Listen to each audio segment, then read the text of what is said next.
Dear students, మనం ఈరోజు ఆహారపు గొలుసు తయారు చేస్తూ ఆహారపు గొలుసుల కలయిక వల్ల ఆహార జాలకం ఎలా ఏర్పడుతుందో చూద్దాండి. దీనికోసం ఒక చిన్న యాక్టివిటీ మనం తయారు చేసుకున్నాము.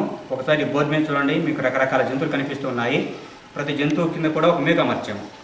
ఇప్పుడు మీరు ఆహార జాలకంలో ఆహారపు గొలుసులు ఉంటాయి కదా, ఆహారపు గొలుసులు మొక్కలు లేదా ఉత్పత్తిదారు నుంచి ప్రారంభమవుతాయి.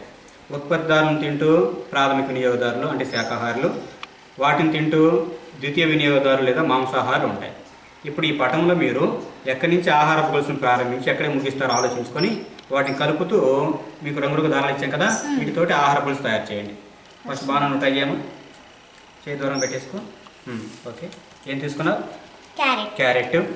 క్యారెట్ని తింటూ ర్యాబిట్ని తింటూ లైన్. ఎస్,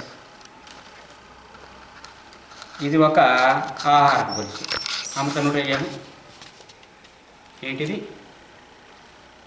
బిటర్ గార్డ్ కాకరకాయ తీసుకున్నావు. కాకరకాయ తింటూ మనిషి, కాబట్టి మనిషి ఇక్కడ మనకి శాకాహారిలాగా వచ్చేసాడు. ఓకేనా? ఇంకో ట్రై చేయడం.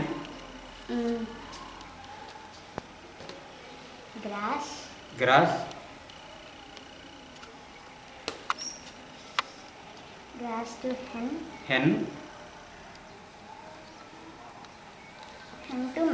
Hen to man. ఇక్కడ మనిషి మనకి మాంసాహారిలాగా వచ్చాడు. ఇంతకు ఎలా వచ్చాడు రా? శాకాహారి కదా. అంటే మనిషి శాకాహారి మరియు మాంసాహారి, ఇటువంటి వాళ్ళని మనం ఉభయాహారం లేదా ఆమ్నివోరస్ అంటున్నాం. ఈ విధంగా మన ఈ పటం మొత్తం మీద దాదాపు 10 రకాల ఆహార గొలుసు తయారు చేస్తాము. ఈ ఆహార గొలుసుల కలయిక అన్నింటినీ కలిపి మనము ఆహార జాలకము లేదా ఫుడ్ వెబ్ అంటాం. ఓకే.